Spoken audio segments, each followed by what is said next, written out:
Good morning, everyone. My name is Francisco Diez. I'm the Viticulture Specialist at Perennia. I would like to welcome to the From Grape to Wine School Climate webinars. At this opportunity, the co-host is the winemaking and innovation specialist, Nestle Han-Ivit, working at Perennia as well. This is the third session of this winter. And at this opportunity, we will be talking about the spring frost in Champagne, results from 100 years of research.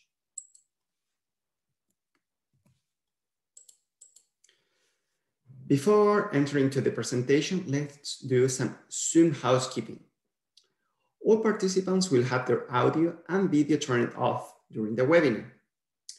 If you'd like to ask a question, please use the Q&A feature at the bottom of your screen. The chat and Q&A will be monitored throughout the session and addressed during the live Q&A session happening at the end of the presentation. Also, I would like to remind that this session will be recorded and shared with all the participants. Before moving forward, let's see a little bit of what is Perennia. Our vision is Nova Scotia as a recognized world leader in producing innovative, environmental, responsible, safe food of impeccable quality. Our mission is supporting growth, transformation, and economic development in Nova Scotia's agriculture, seafood, and food and beverage sectors. To accomplish this, we have different services areas, such as agriculture, quality and food safety, product development, lab services, and fisheries. In the case of grapes or wine, we have different offers from vine to wine, from site assessments, viticulture advices. We have a plant health lab with a molecular biologist and a plant pathologist. We can provide help in winemaking services, developing your products, mobile bottling and filtration, and development services. Similar to our previous sessions, we have people from many different countries. So let's see briefly a description of the viticulture in Nova Scotia.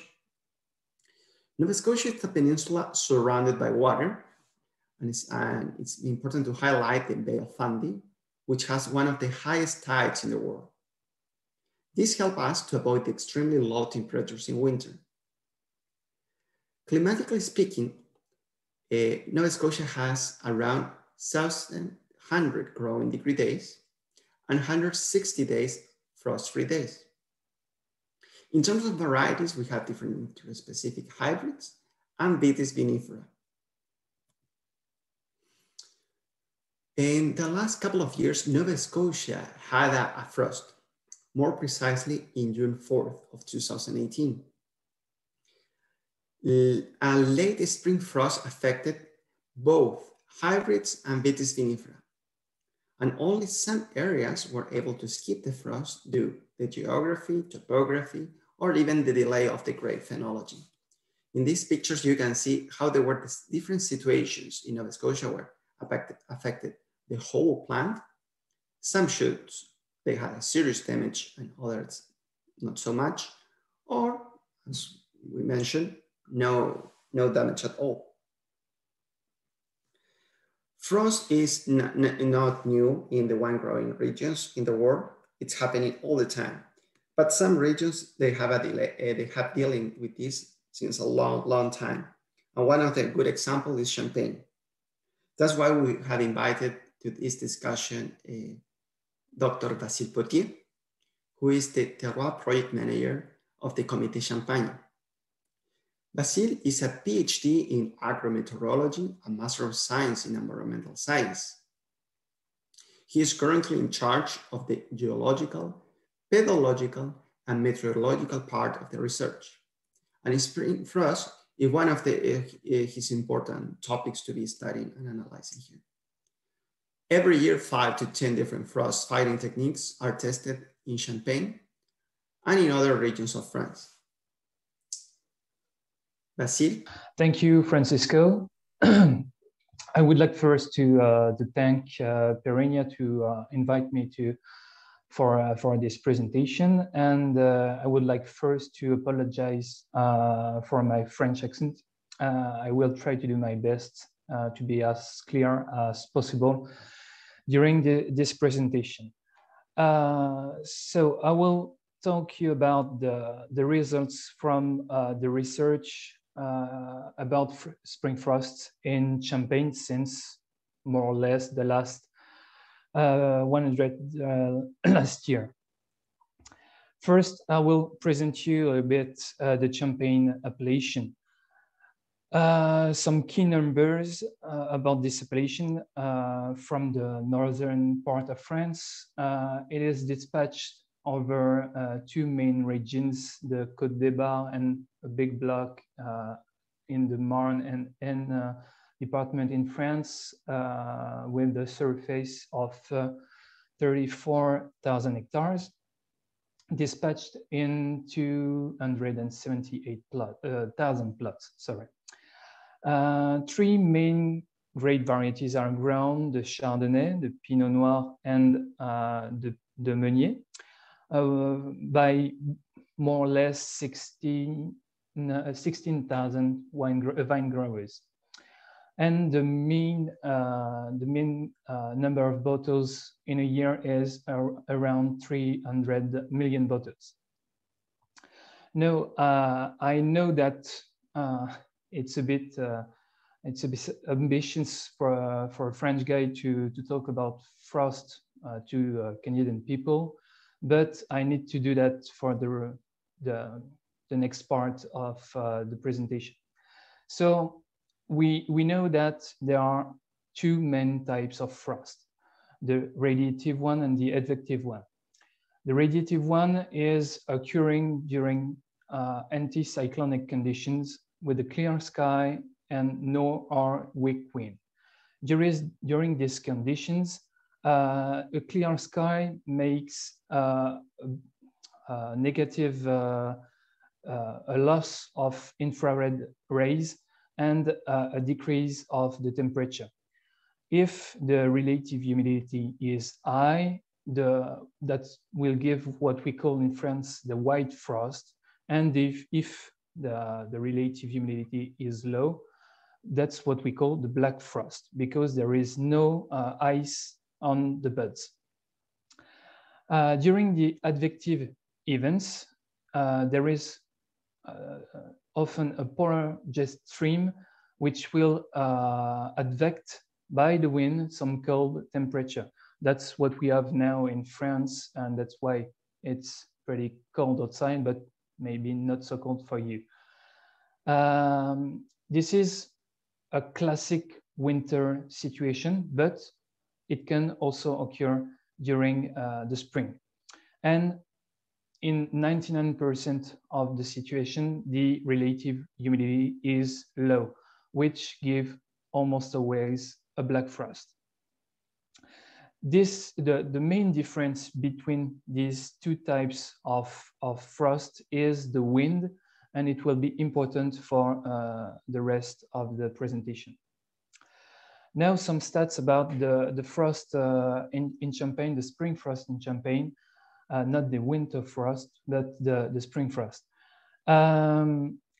You can see here in red the bud burst dates, which are decreasing slowly since 1969 because of mainly the climate change.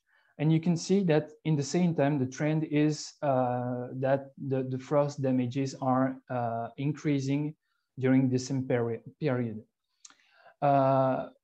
So we can see that climate change is not is influencing in the wrong way the spring frost, and that's why we are working on this topic specifically every year.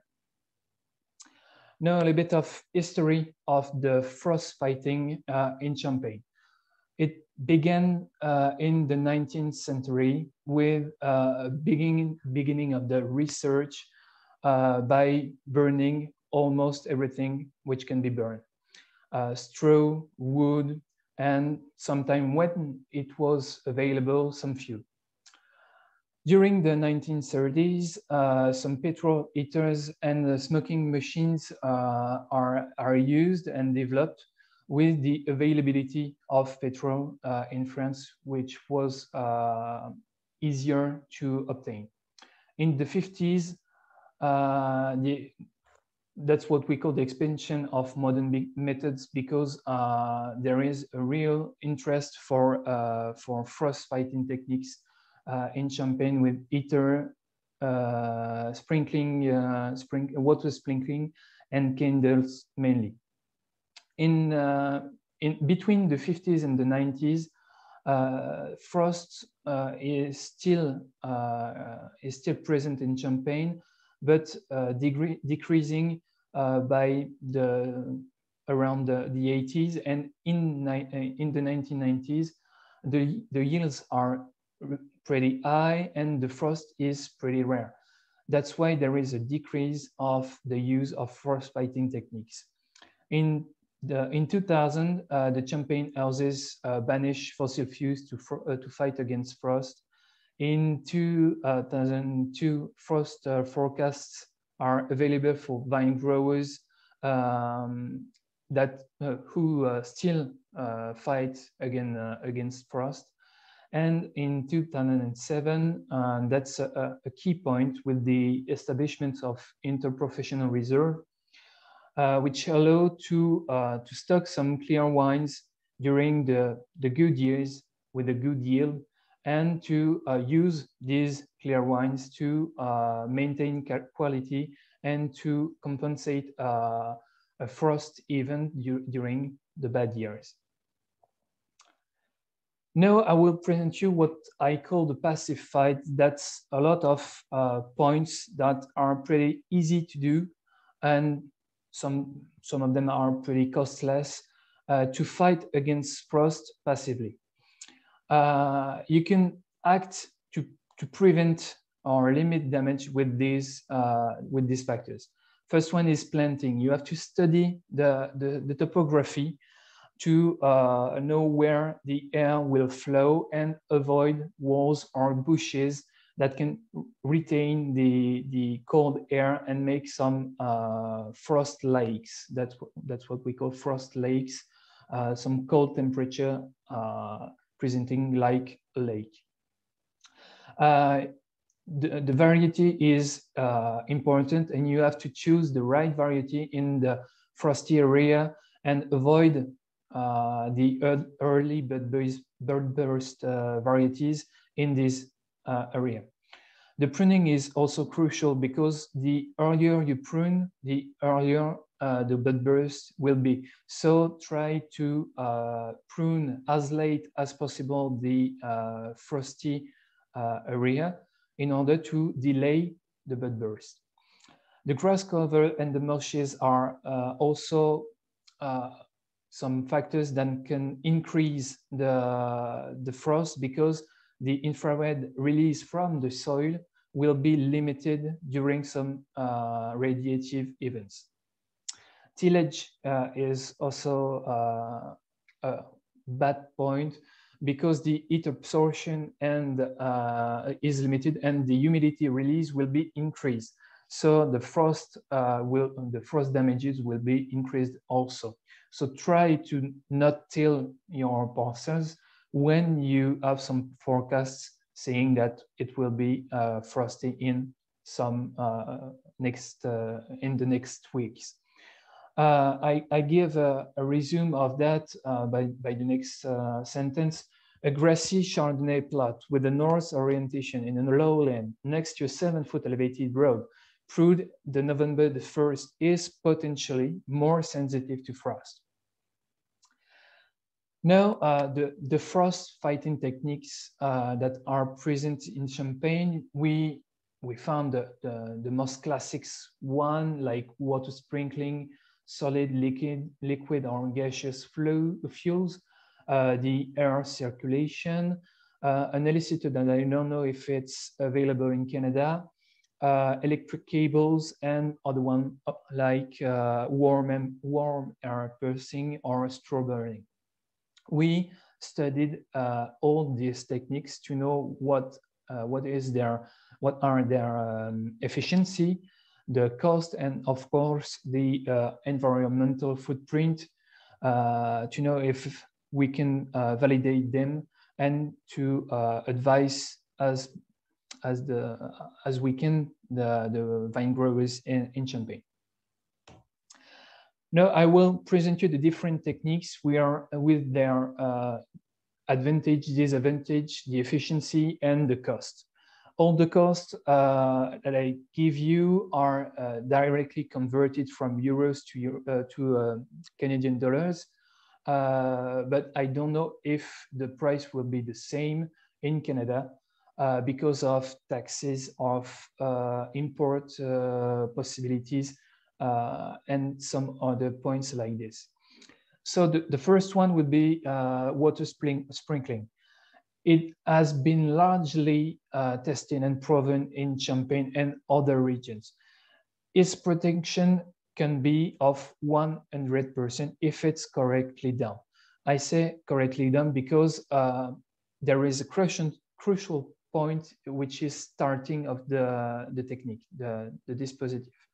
Because if you do not start correctly, you will maybe burn or destroy the whole area, the whole protected area. It is also not adapted to small plots because it needs a big infrastructure to put it in a parcel. It also needs a constant watching because the sprinklers or the pipes can be clogged and not effective, and the result will be the destruction of the not protected area. And you need also a large amount of water. There is a consumption of 40 cubic meters per hectare and per hour. The cost is more or less reasonable, with a cost of between 12 and 33,000 Canadian dollars. Now, excuse me. Now the fuels, they have a great efficiency. That's undeniable. The density needs to be adapted to the temperature forecast. That's really important. If you have a forecast of -2, you can use maybe 350 candles, for example. And if it's -6, -7, you have to put at least 400 to 500 candles. The disadvantages are the pollution and smoke. I say that for two reasons, mainly the acceptation of these methods for the neighbors and the acceptation for the public. We are in 2021. The environmental cause is really important, and we have to do some efforts in viticulture to have some reasonable techniques to fight against frost. That's why we tested some heaters, burning some pellets, some wood pellets. They are less pollutant with the factor of almost 10 by the particle rejections. You reject 10 times less particles than fuel or candles, for example, and it's still really efficient. I made some tests in 2019 with 200 heaters, and we had a protection of 98% against -5 Celsius degrees frost. The cost is pretty high, but the protection is really good. Now I will talk you about some techniques that are less efficient or with an efficiency depending on different factors. The first one is windmills. The efficiency is depending on topography. It will be more efficient on a flat terrain than in a slope. The presence or heater or not.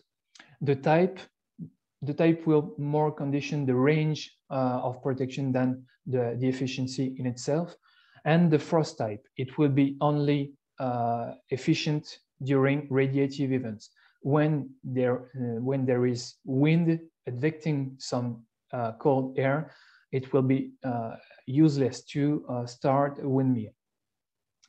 The temperature rise at 120 meters will be around 1 Celsius degree, and the relative humidity will be decreasing in the same time. That's for a fixed one, and for a mobile one, it will be around 60 meters. If you add some heating system, the temperature rise will be about 3 Celsius degree. The cost is really variable between the different models, and I recommend you to look at the Canadian market, because I don't know what type of windmill will be available in Canada. Now the elicitor, the PEL 101GV, it was developed by the French Institute of Agriculture. The tests were made from 2004 and 2013, and it has some fairly variable results.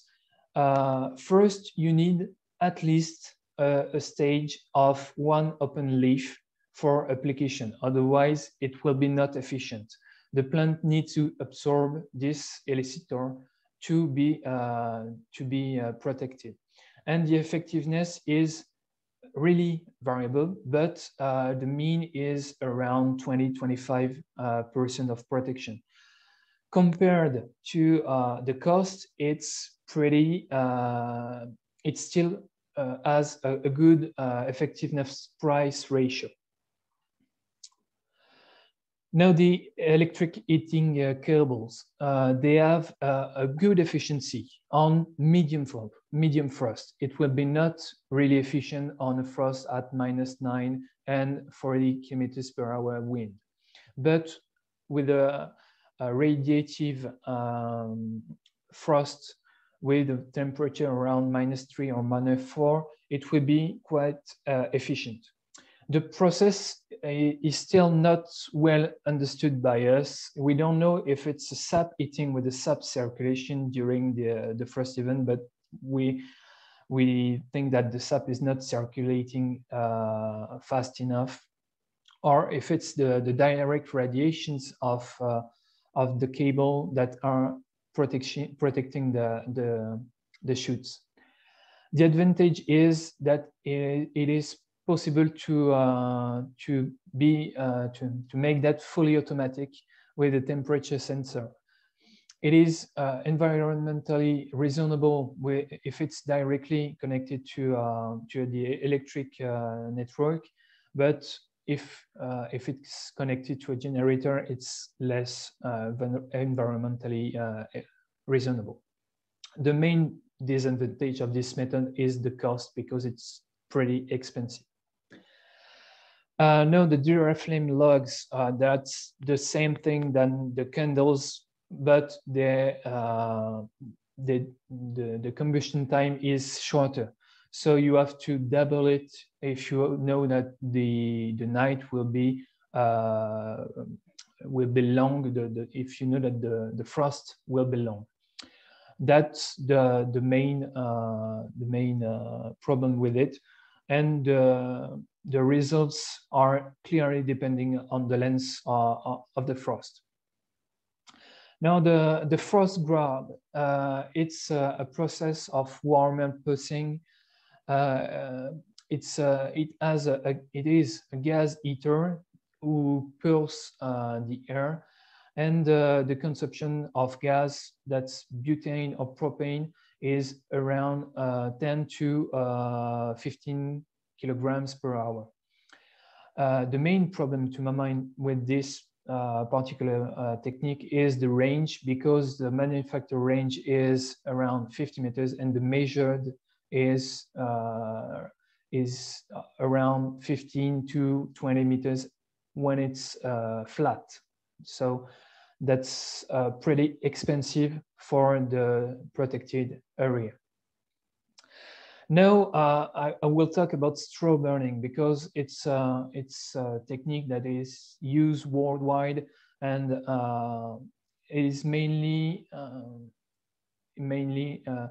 based on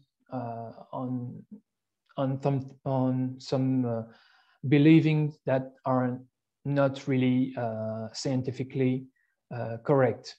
The objective is to produce smoke and to keep infrareds near to the soil.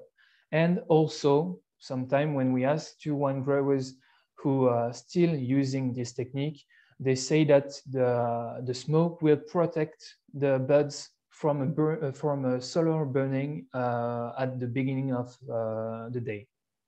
In fact, we measured with the University of Burgundy that the smoke is not dense enough to keep the infrareds near to the soil.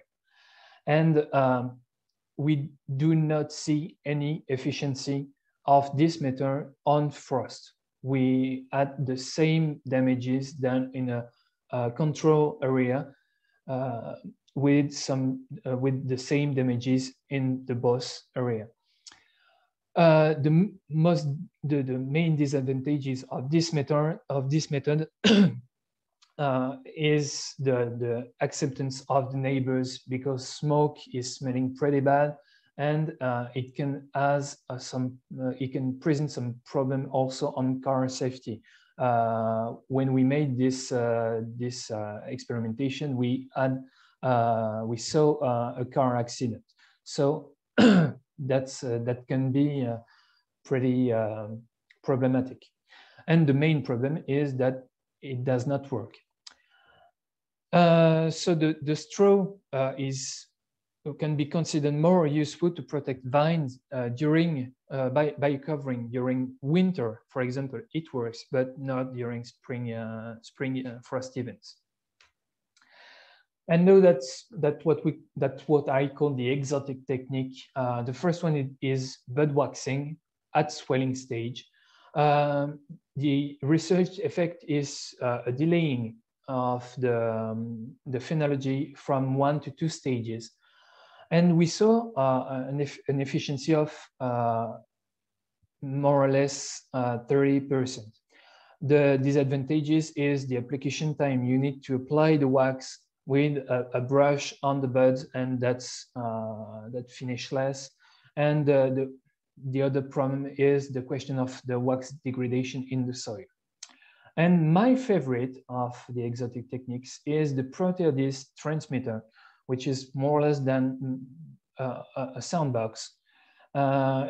It gives us a good music during the night, but there is no effect on temperature, no effect on buds destruction, and it gives us a really good moment. That's for sure. Here is a resume of all of these techniques.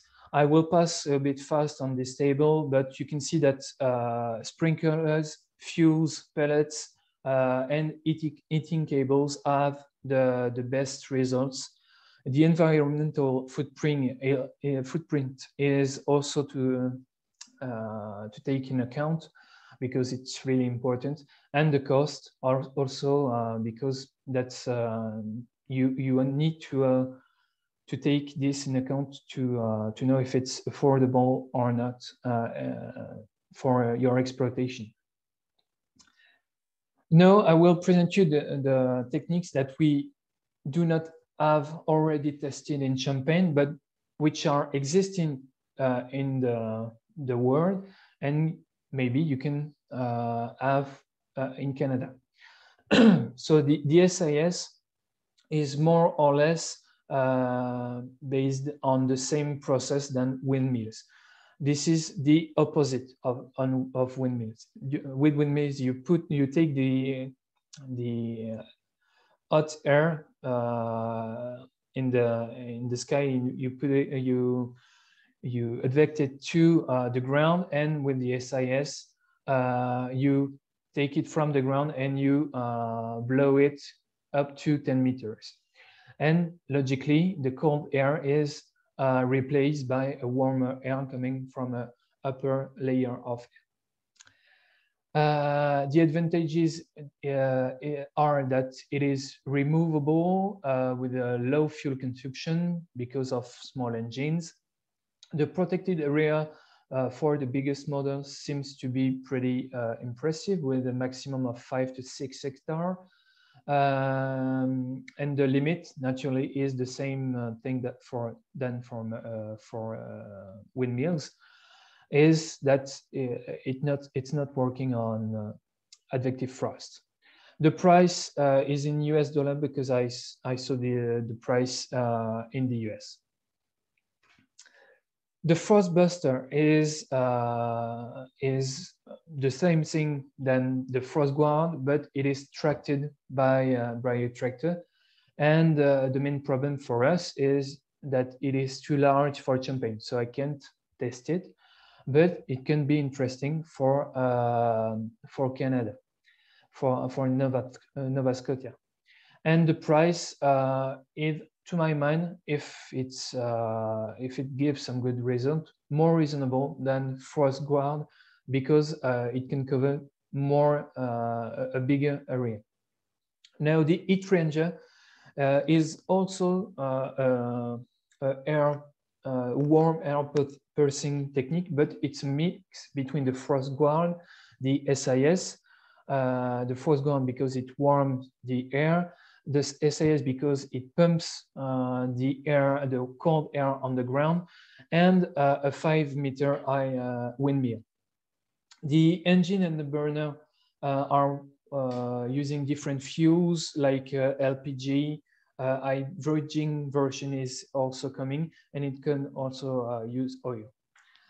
The advantages is that it is automatic. It has a low running cost if we are the manufacturer, and the protected surface is clearly big, because it can protect a surface of 10 hectares. So the price is, yes, pretty expensive, but if we convert it by the surface, it gives a price per hectare pretty reasonable. And now the two last one, the helicopter, it's clearly the same process than the windmill. The disadvantages are the costs, because depending on the helicopter companies, it vary a lot. The noise is also a factor to take into account for the neighbors. The takeoff time is really important, and the authorizations, because in France, you can only use an helicopter after the beginning of the day, the sunrise. And it is too late to fight against frost. So it is a big problem in France, and the authorizations are also a big problem. So I don't know if it's the same thing in Nova Scotia, but I told you about the problem that we saw in France. Every rotation needs to be made every 4 minutes, because after 4 minutes, the air is stratifying again. So the pilot needs to be to know that, and the covered surface is clearly depending on his skills and the topography. So I can't say a standard protected area for this method. And the last one is the smoke machine. It's more or less like a big electronic cigarette that creates a dense fog, which keeps the infrared at ground level. I will test it in Champagne in this year, and the second effect is that by the condensation of the fog, it will release some energy and increase the temperature. That's what is the commercial of this technique. Naturally, it will be not efficient if there is some wind, because the fog will go away from the area. Well, I finished my presentation, and I will be happy to answer to your questions. Thank you very much, Basile. It was a great presentation. I invite all the participants, if you have any questions, to write in the Q&A part. We already received one question that I will address now to you. How high are the damages of frost annually in Champagne? They are really depending. I will show you again the graph. They are varying a lot. It can be sometimes nothing to almost 50% of the population. So 50% is 17,000 hectares destroyed by frost. That was the case in 2003, almost that was 43%. So it's really variable, and it depends a lot. There is frost almost every year, but sometimes there is nothing, not that much. It depends. Perfect. We have one more question. Is it correct that the trial plantings in Champagne are showing that wider spacing and higher training helps to reduce the damaging effects of spring frost? Do you see growers changing their trellising in the vineyard as a result? A wider spacing will not change the frost. But the higher training will help because during radiative frost you will have air stratification. The cold air is denser than the warm air. That's the principle of the hot air balloons, and the cold air will be stratified, and if you train a little bit higher, you will gain sometimes a little bit of temperature, and logically it will decrease the damages. So a higher training can help to reduce the effects of spring frost. Perfect, thank you. We have one more question. In your presentation, you mentioned early pruning equals early bud burst. And you're asked, what is the theory behind this? And do you know any studies that show this? Yes, that's the theory of, I don't know if it's the same word in English, but that's what we call autochrony.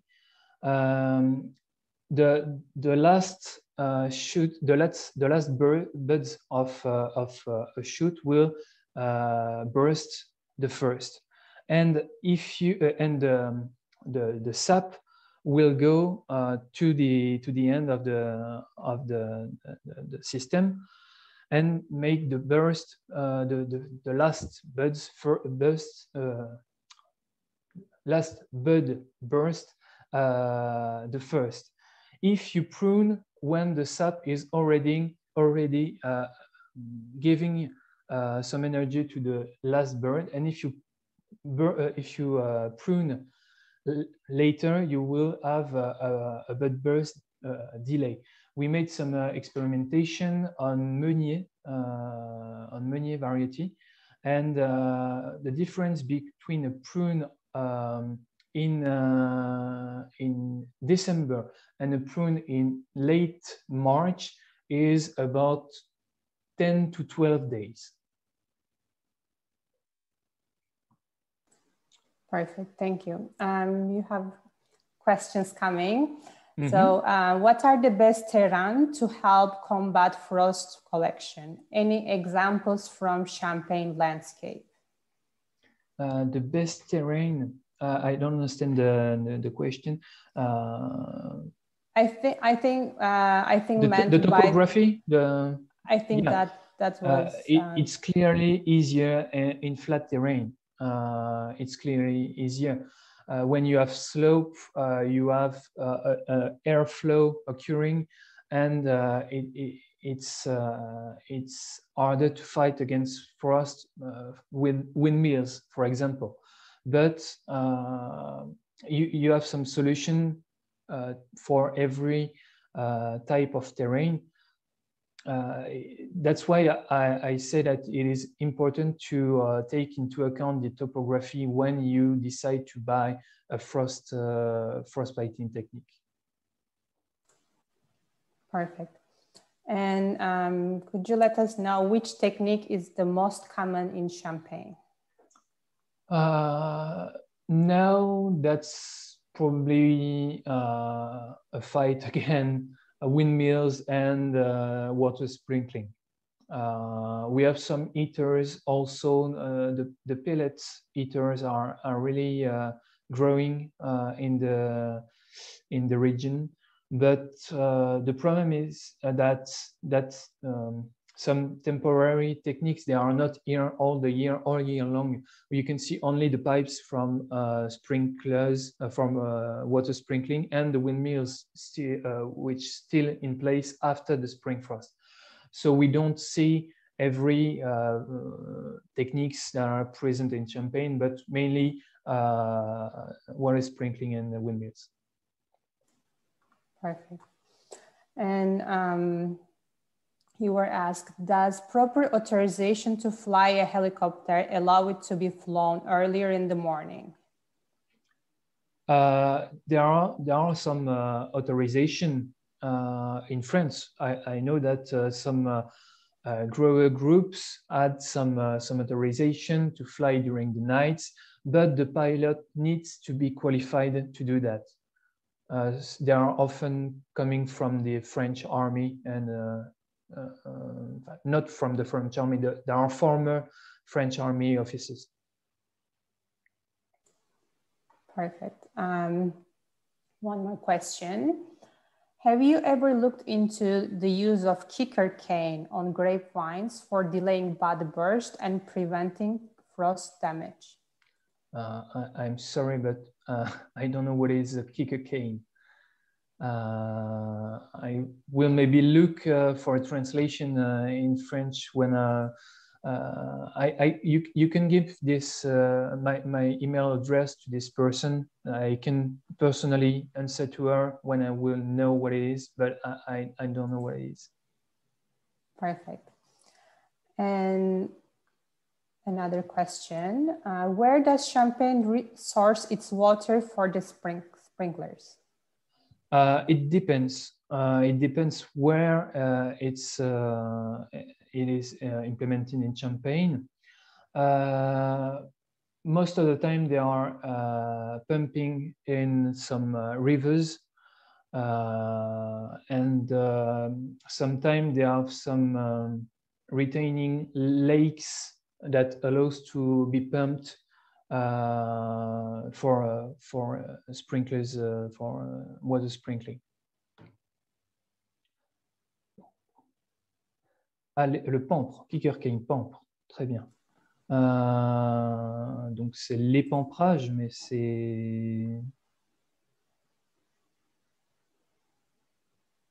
Ah, donc kicker cane, so that's okay. I see what it is. A kicker cane. I will answer to that. This technique is the same. I will give you the same answer than for the eye training system, because if you do not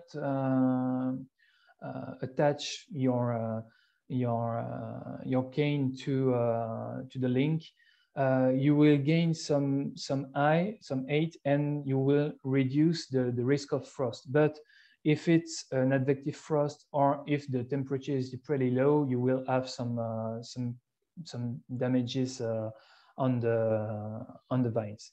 But it can work. I saw that. I had an efficiency during an experimentation about 20%, but that depends on the position on the slope. The Champagne Reserve vineyard is mainly on slopes, and if you are at the bottom of the slope, everything was burned. Perfect. We have one last question from Fabien Gagné. He says, in 2013, I have demonstrated that PEL 101 GV is totally ineffective. So is the IFV Sud-Est this year? Are you still pursuing effort with this active ingredient? If so, why? Because we had some interesting results. We do not continue the research about that. This is the person who was before me at the Comité Champagne who made these experimentations. I can